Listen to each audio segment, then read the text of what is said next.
और कुचलियां से बढ़कर मेरा वफादार है। रानी जी, यूं तो आप चाहे जो कुछ कहें, आप जबरदस्त हैं। मैं तो यदि सच पूछो तो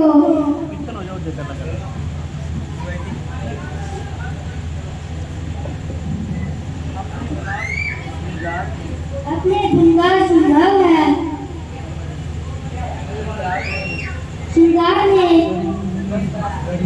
पर मस्त हो।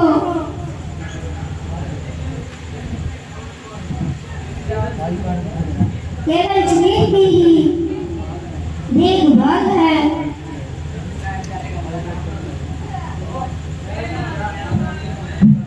यह आगामी जीवन का भी देखभाल है। बोले रानी, तुम हर एक का दिल अपने जैसा जानती हो।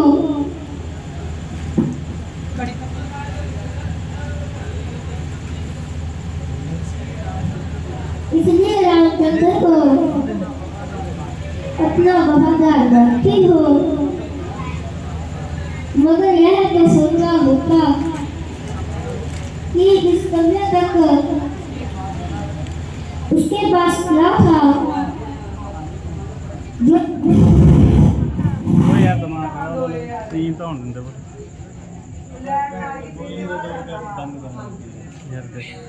दे यार सिस्टम उड़ गया ना सारा, फिर झट तो ओए यार वो चंगा भला बोले ना भी किने कट्टियां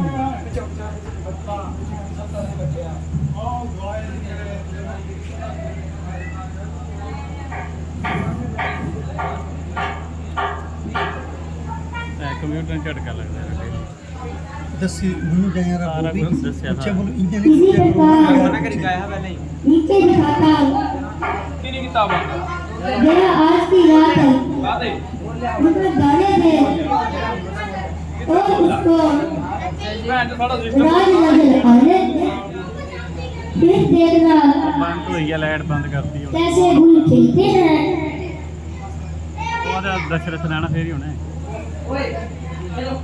और क्या क्या नतीजे निकलते हैं।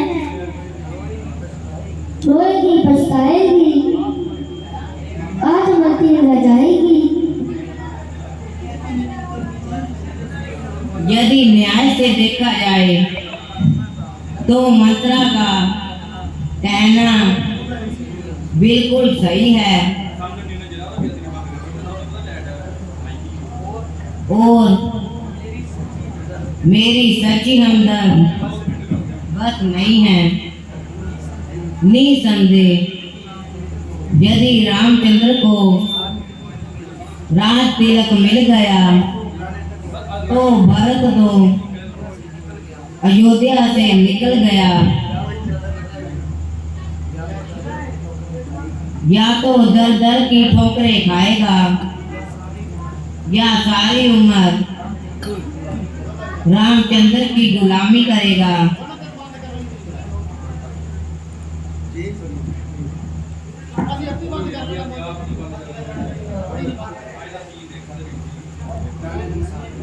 और इसमें भी संदेह नहीं कि रामचंद्र भरत को सदा के लिए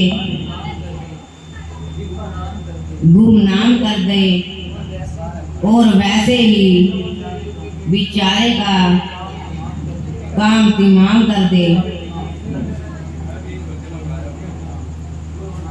हाँ, जिस प्रकार मुझसे बन पड़ेगा और मेरा काम बना देगी, क्योंकि वह मेरी हमराज है। और वैसे भी जमाना ताज है। रानी जी, मेरी उपस्थिति में आपको फिक्र है ये क्या है और ऐसी बातों का जिक्र ही क्या है। परमेश्वर ना करे यदि कोई भारी मामला आ पड़ा तो मिनटों में समझा दूंगी और यदि किसी बात को बिगाड़ना चाहे तो बस 2 बातों ही बिगाड़ दूंगी। जब मेरे सिर पर आपका हाथ है और सारी संस्कृति मेरे साथ है, जरा इधर आइए, एक तरकीब बनाती हूँ।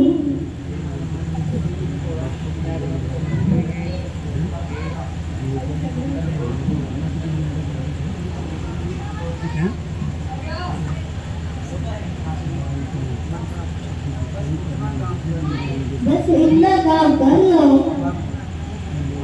बाकी मैं खुद संभाल लूंगी।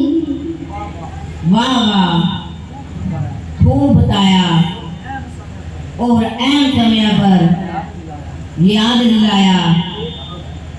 देख अब स्त्री चरित्र दिखलाती हूँ और हथेली पर सबको जमाती हूँ। वो बजा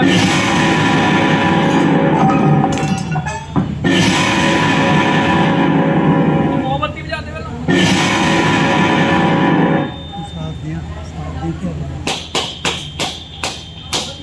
ओए मोमबत्ती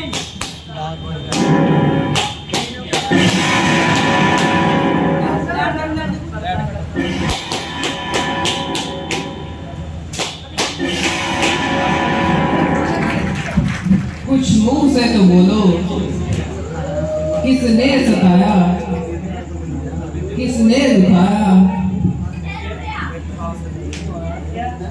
कोई बात तो बताओ।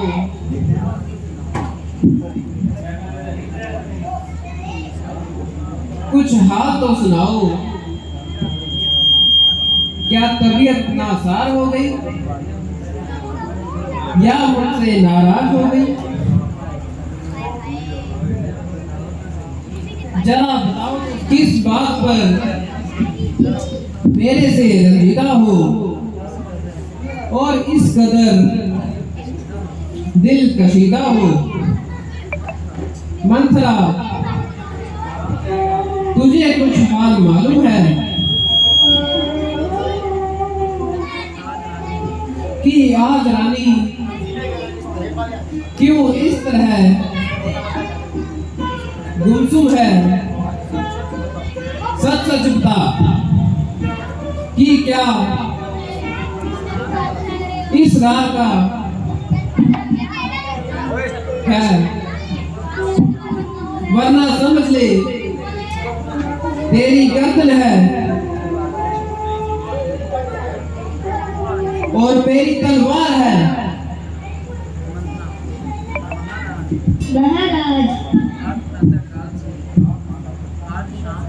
आज शाम से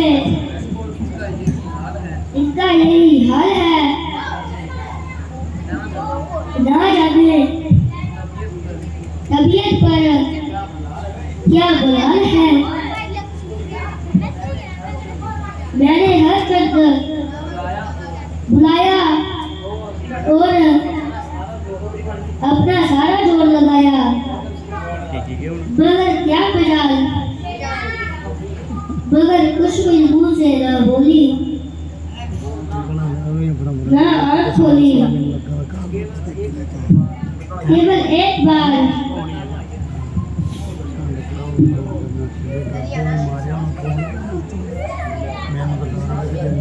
ठंडी सांस भरकर इतना कहा कि मेरी किस्मत फूट गई। ना जाने क्या बात है, ये बताने में प्रेस करती है। क्यों इतना प्रेरित करती है। जब आपके बुलाने से ही मेरी बोली मेरी क्या ताकत है, तो ज्यादा तू बोलती अगर जवान चलाती तो घोड़े से अपनी खाल उड़ती।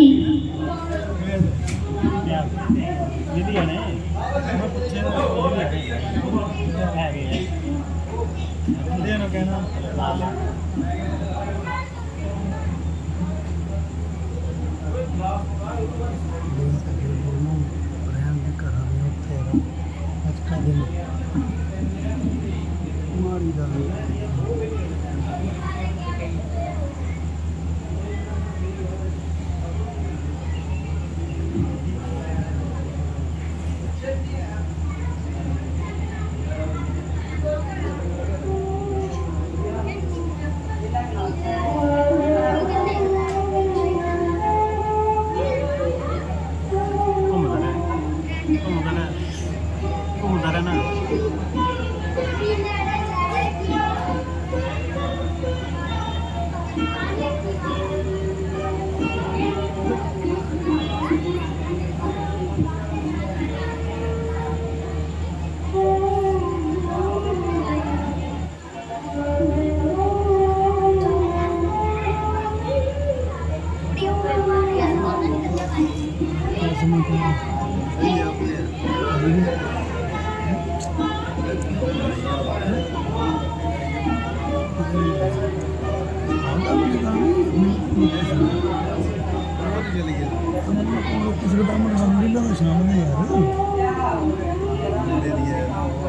जरा अकल से काम कर।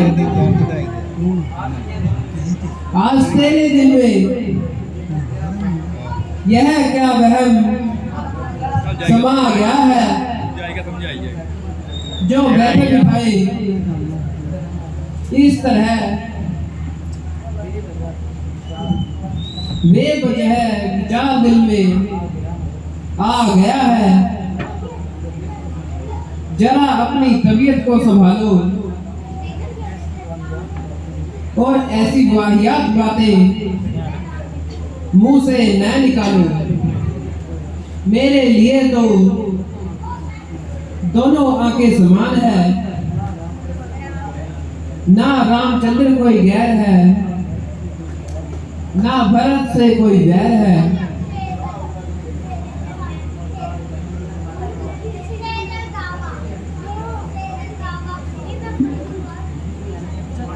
फिर मैंने अपनी सम्मति से यह काम नहीं किया, बल्कि सारे ऋषियों और राज्यसभा के कर्मचारियों ने भी यही मशवरा दिया।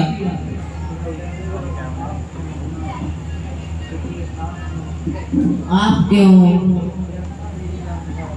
व्यथा मेरी जान खा रहे हैं? क्यों आप खीले बाने बना रहे हैं? तुम्हारी नियत में तो पहले ही खलल था, इसलिए भक्त को टाल दिया और नरहाल का बहाना करके वहां से निकाल दिया। उस बेचारे को क्या मालूम कि मुझको अमृत के धोखे में विष पिलाया जा रहा है और मेरी जड़ों का कुल्हाड़ा चलाया जा रहा है।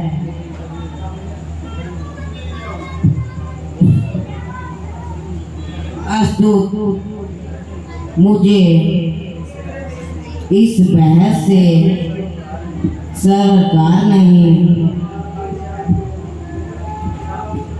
आप केवल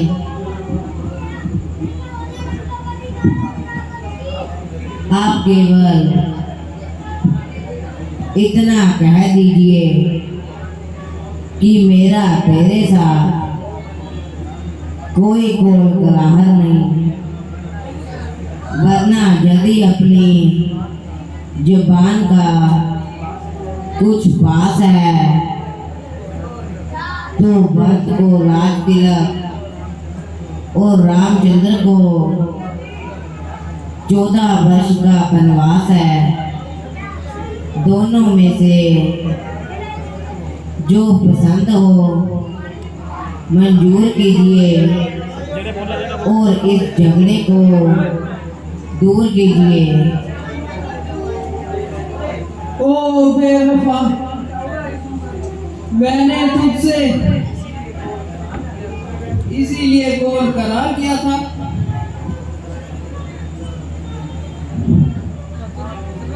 ना कि अपना दिल तुझको दिया था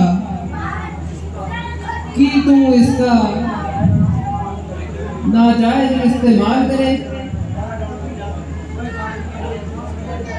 और खासकर मुझको पायमाल करे। सच मान, हर एक चीज उचित स्थान और योग्य हाथों में कदर पाती है और मूर्खों के हाथों में फंसकर रह जाती है। अफसोस मेरी कम समझी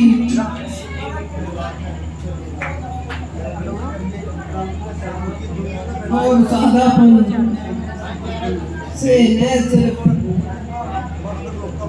मेरा ही काम तमाम कर दिया, बल्कि सारे कुल को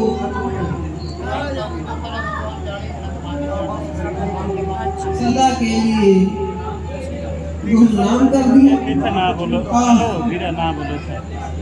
अगर मैं पहले से इन त्रिया चित्रों को जानता तो कदापि तेरा रहना ना मानता, ना तेरे इस दामे प्रेम में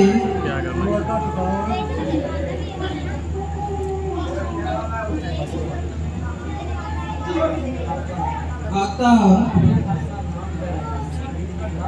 ना अपना नाम है निशान दुनिया से मिटाता। मैं तो यह जानता था कि तू मेरे दिल में उसकी रक्षक होकर बसेगी, ना कि उल्टा सांप की तरह बसेगी। ओ जाल, तू आज तक मुझको अमृत के धोखे में विष पिलाती रही,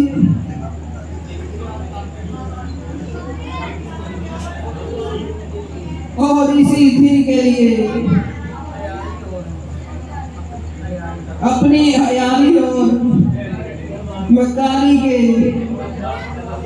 मुझ पर जाल फैलाती रही। हे परमेश्वर, सिवाय तेरे दुनिया में ना मेरा कोई सहायक रहा और ना मैं किसी को मुंह दिखाने लायक रहा। अब तुम जल्दी मुझको इस दुनिया से उठा ले और अपनी अनंतमयी गोद में बिठा ले। मौत, मेरी प्यारी मौत, अब अधिक देर न लगा। मैंने तुझको देख लिया, तू आ गई। मैं तेरे स्वागत के लिए गाता हूँ प्यारी मौत मुझको गले लगाए प्यारी मौत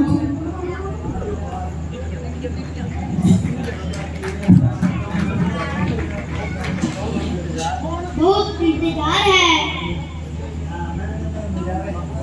महाराज रात तिलक के काम में इधर उधर भागते रहे, जिसके कारण सारी रात जागते रहे। यद्यपि वह सोने का समय नहीं, मगर इस समय जगाना उचित नहीं। आप इतना काम कीजिए कि रामचंद्र को और आंखों में अंधेरा छा रहा है। हाय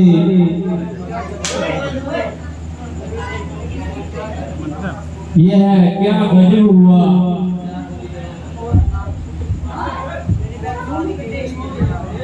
और आपके इस प्रकार परेशान होने का क्या सबब हुआ। एक रात में ही इस तरह परेशान हो।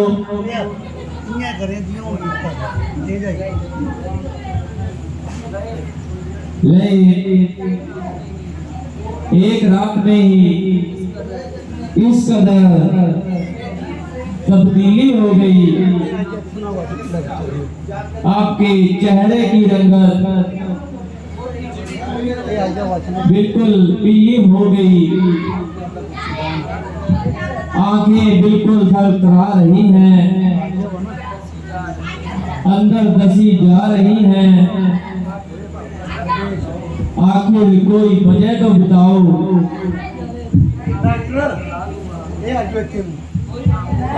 कि आपको क्या हाल हुआ, आपका यह हाल हुआ।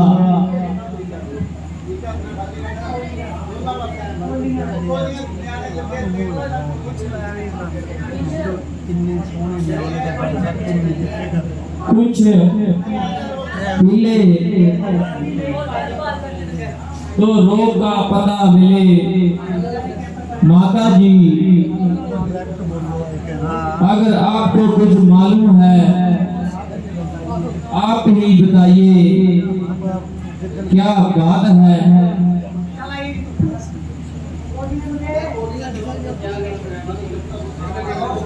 हाँ मालूम है, पर उसका उपाय तुम्हारे हाथ है।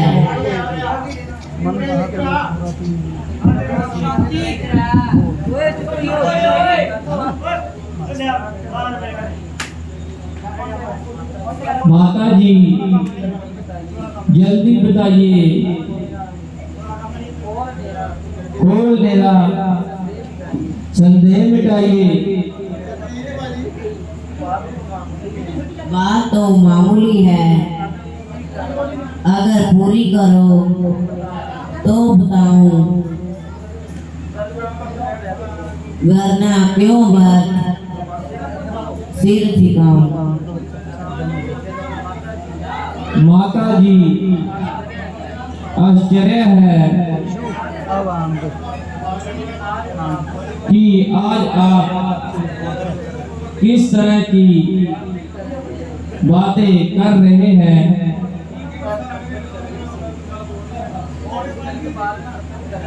और ठीक बात प्रकट करने से क्यों डर रहे हैं। गोया आपको इस बात का शक है कि शांति प्लीज।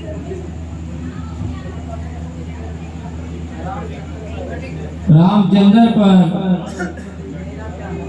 मेरा क्या हक है, इसलिए आप ऐसा ख्याल कर रही हैं। और बार बार अगर का शब्द इस्तेमाल कर रही है। अगर का क्या अभिप्राय है? आप यूं कहें कि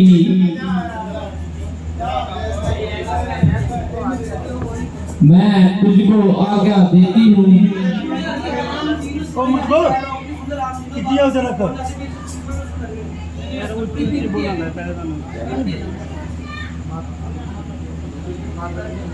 माता जी, अगर रामचंद्र पर आपको इतना एतबार नहीं तो मैं किसी भी अवस्था में आपका पुत्र कहलाने के लायक नहीं। रामचंद्र ऐसा पिताजी का दावेदार है, ऐसे ही आपका वफादार है। आपके आज्ञा के जल्दी आज में रुकने को तैयार है। आपकी और पिताजी की आज्ञा मेरे लिए एक समान है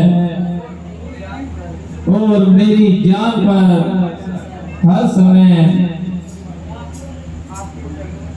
आपके चरणों पर कुर्बान है। आप अगर शब्द का इस्तेमाल करके मुझको कलंक न लगाइए और जो कुछ आज्ञा हो जल्दी बताइए। बेटा, महाराज ने मुझसे समय इकरार किया था। तुम्हारे लिए 14 साल का वनवास और भरत के लिए राज तिलक का इकरार किया था, मगर अब अपने कौल को बुरा होते ना देखकर मुझे उबार रहे हैं और इसीलिए हाथ पांव मार रहे हैं। वाह, इसीलिए हैरान हो और बिना बात के इतने परेशान हो,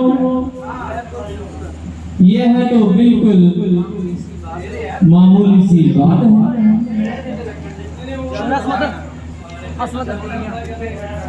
जब तक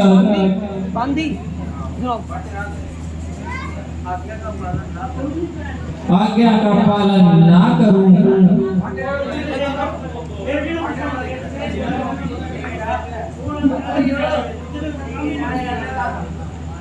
शांति शांति। अयोध्या में तो क्या किसी बस्ती में भी कदम रखना मेरे लिए हैरान है।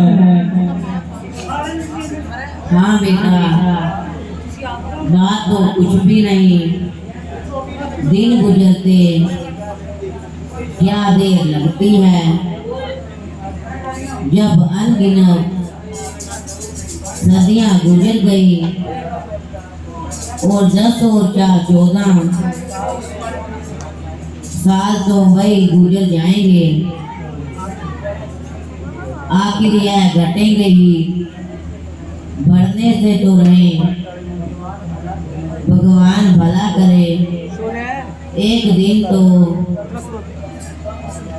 कल को तो ही कम हो जाएगा। और मैंने तो यहाँ तक भी कह दिया था कि मेरे लिए भरत और रामचंद्र दोनों बराबर हैं।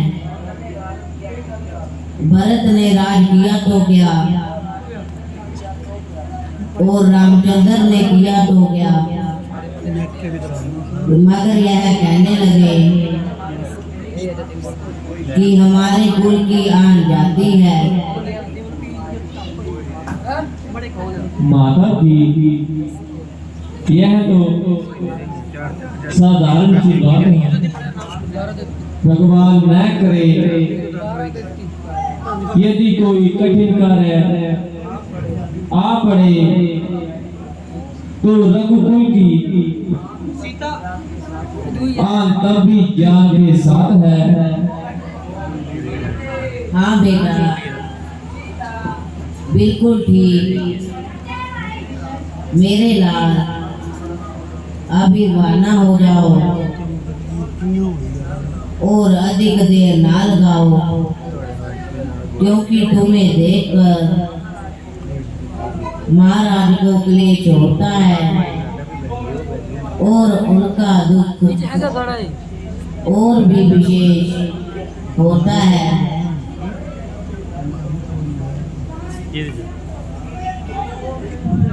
ओहो बेहया, वैसे तो तूने मुझको चढ़ाकर खाक कर दिया, लेकिन हम सच्चाई को भी बनाए ताक रख दिया। हाय हाय, ऐसा जुल्म की बात तो स्वयं करती है मंत्रा मंत्रा कितना और दोष मेरे सिर पर और ढल जाओ दिया। वो स्टेज पर चलिए। और चले कुछ तो भगवान का भय कर और ऐसा दोष मेरे सिर पर न धर। मेरे लिए यही तो मौत का पैगाम है, मगर तुझे क्या,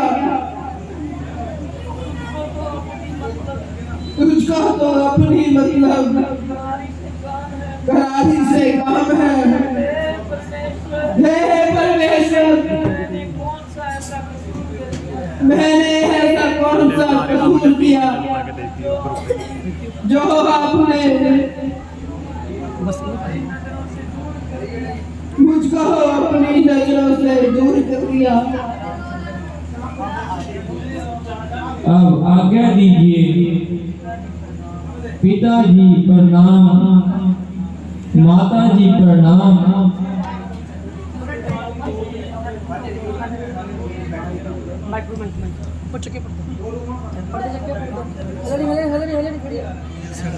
ज्यादा देर नहीं लगाऊंगी, मगर थोड़ा सा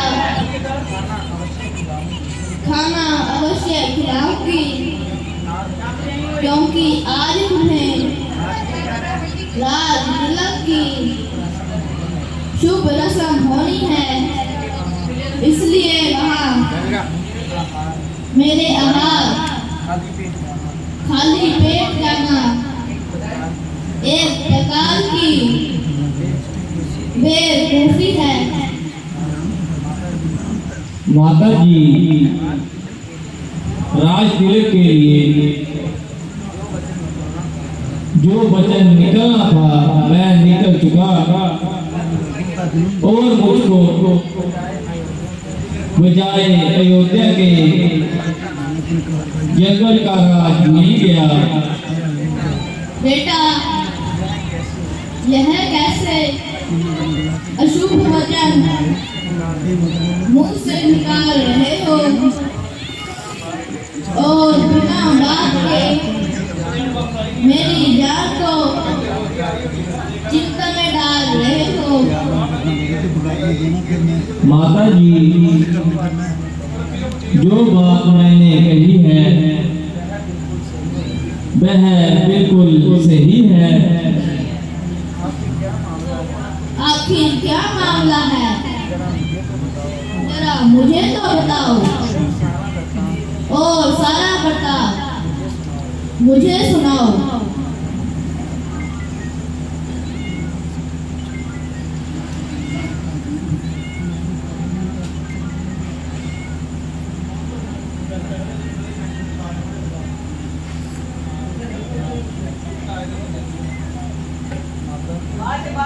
माता जी,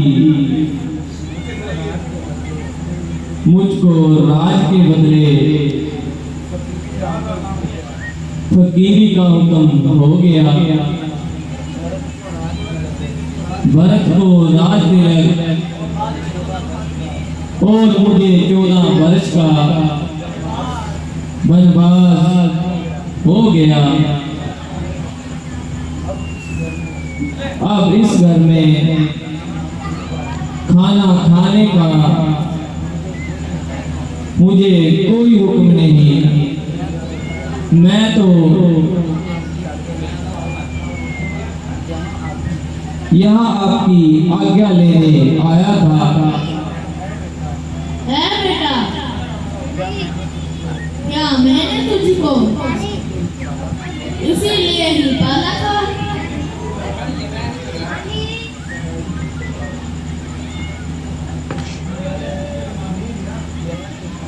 यह तो तुम अच्छी तरह से जानते हो रानी लेकिन महीने लग गए क्या कि तुम्हारे वनवास जाने से हम दुखी होंगे हाथ रख चल। और हमें कष्ट होगा। तुम आज हो रही मेरा कहना मानो और वन में जाने की देखो हद छोड़ दो। यह तो तुम्हें अच्छी तरह से पता है कि संतान पर पिता की अपेक्षा माता की अपेक्षा तुम पर मेरा अधिक हक है। जब मैं मान चुका हूँ तो इसका बार बार दोहराना बेफायदा है।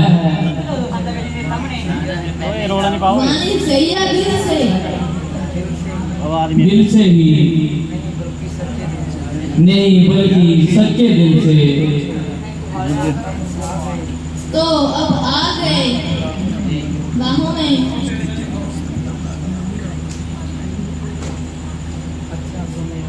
अच्छा तो मेरा हुक्म है कि तुम वन में ना जाओ,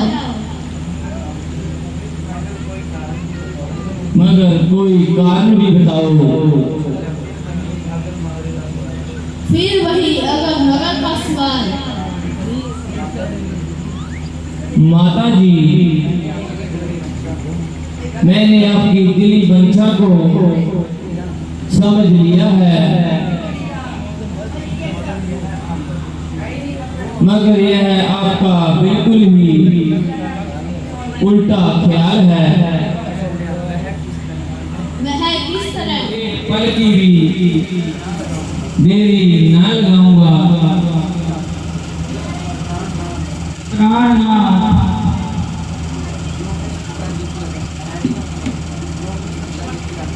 जो कुछ पिताजी की आज्ञा है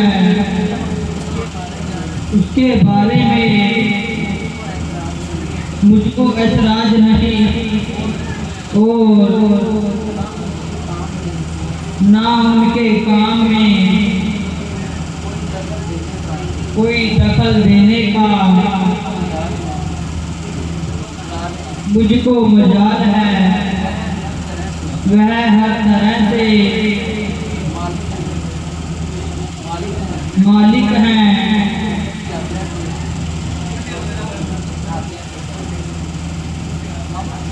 हम तो उनकी आज्ञा से काबेदार हैं। अब बड़ी खुशी से उनके हुक्म की पालना कीजिए, मगर अपनी दासी को साथ चलने की आज्ञा दीजिए। आपके बिना मेरा अयोध्या में क्या काम है? अगर आपका वनवास है तो मुझको भी वनवास है। प्रिय जी, तुम जंगल के कष्ट सहन नहीं कर सकोगी, वहाँ बहुत कष्ट होंगे।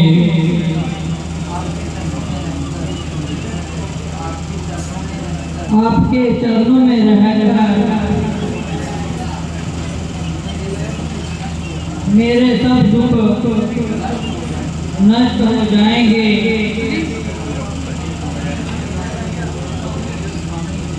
स्वामी जी, मुझे आपकी आज्ञा हर समय स्वीकार है, मगर अपने प्रतिव्रत धर्म से सीता लाचार है। आप अपने को तो कलंक से बचाते हैं, मगर वही कलंक मेरे माथे पर लगाते हैं। आखिर असल में ओ क्षत्रिय वंश की मसल मरते मर जाऊंगी, मगर पिता जनक तथा माता धर्मी के नाम पर कलंक न लगाऊंगी। तुम्हारी मंत्र वास्तव में लाजवाब है, मगर तुम्हारा साथ जाना मेरे लिए एक एजाज है। स्वामी जी, अगर आपको 14 वर्ष के बाद सीता जी दिख जाए तो खुशी से छोड़ कर जाइए। अच्छा प्रिया, तुम भी चलो।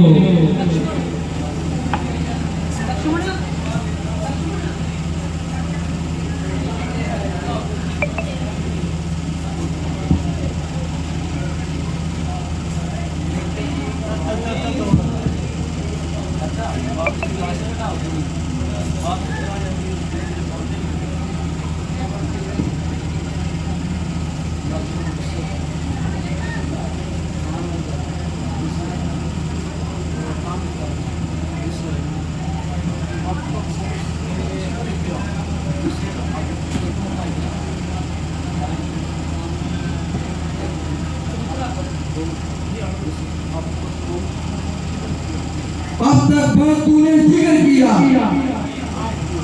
अपने आप को बहुत जब्त किया,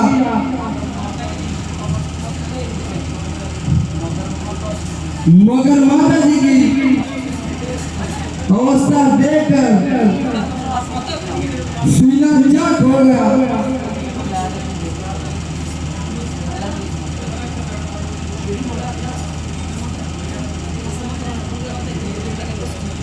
मेरी उपस्थिति में माता जी को किस कदर अब जान है, मेरी जिंदगी पर लाए तो धिक्कार है।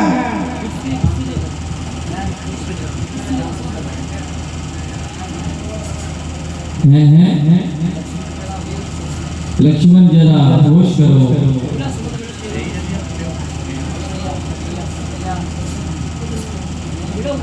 नहीं बेटा, मैं अच्छी हूँ। यूं भी चक्कर खा गई।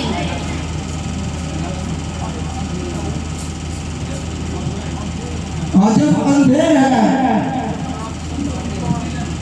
कि जब राम सब प्रकार से राज का हकदार है तो किसी दूसरे का ईश्वर का अधिकार है। रोने और गिड़गिड़ाने से राज नहीं मिल सकता। यहाँ अगर किसी की हिम्मत है तो मुकाबले पर आए, तो दो हाथ दिखाएं। प्यारे लक्ष्मण, जरा होश करो। तुम्हारी तबीयत में क्यों इस तरह जोश है? कमान कुल का नाश हो रहा है,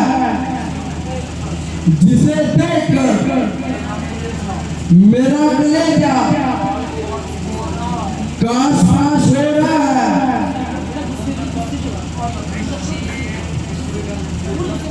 उधर पिताजी की हालत बद से बदतर हो रही है, इधर माता जी जान खो रही है। प्रिय भाई, जरा गुस्से को दिल से निकालो और बात की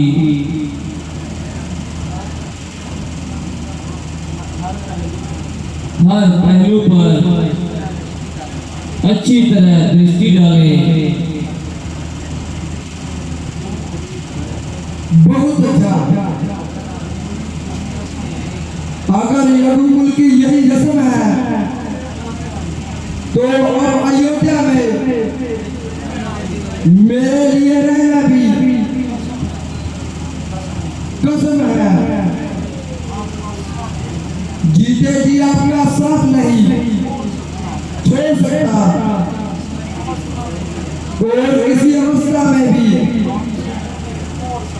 आपसे मुंह नहीं मोड़ सकता।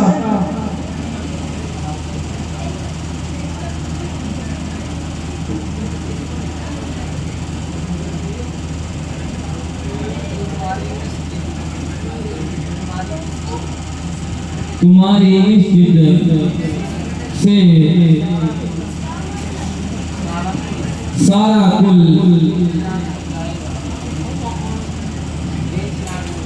बेचिराग हो जाएगा।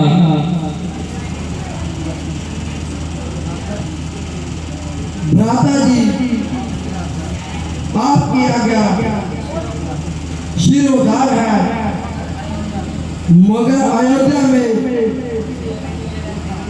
मेरे लिए रहना असमर्थ है। मैं किसी अवस्था में भी इस जगह नहीं रह सकता और हर चीज आपकी जुदाई का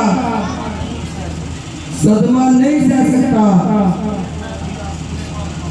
इसलिए मैं भी आपके साथ आऊंगा।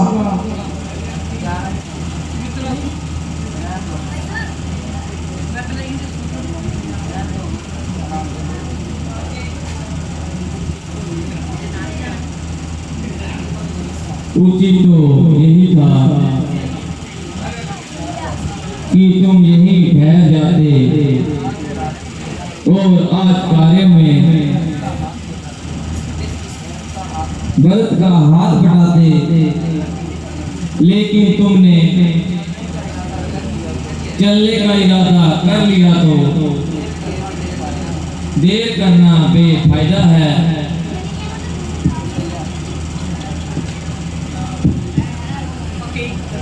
पुत्र, दिल तो नहीं चाहता कि तुम्हें यहाँ से विदा करूं और एक पल के लिए भी आंखों से दूर करूं।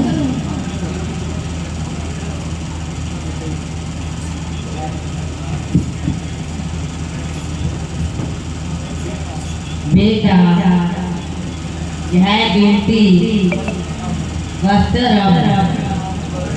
तुम्हारे बदन पर शोभा नहीं देते, इन्हें अब उतार दो।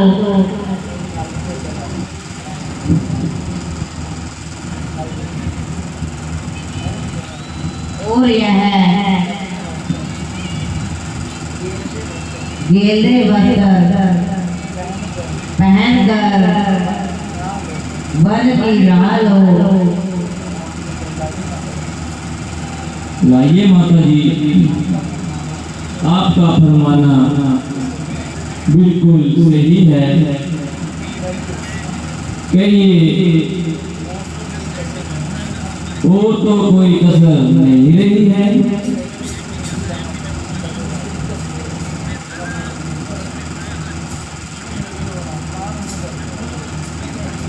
तू मेरी ओर आ, ताकि मैं तुझे अपने हाथ से वस्त्र पहना दूं।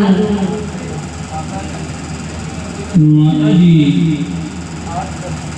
आज तक आपने हर तरह से हमारी लाज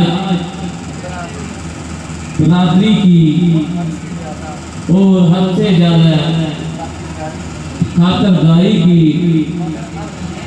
मगर अब इन्हें भी कुछ सुधबुद आने दो और समय भी हाथ पाँव जिलाने दो।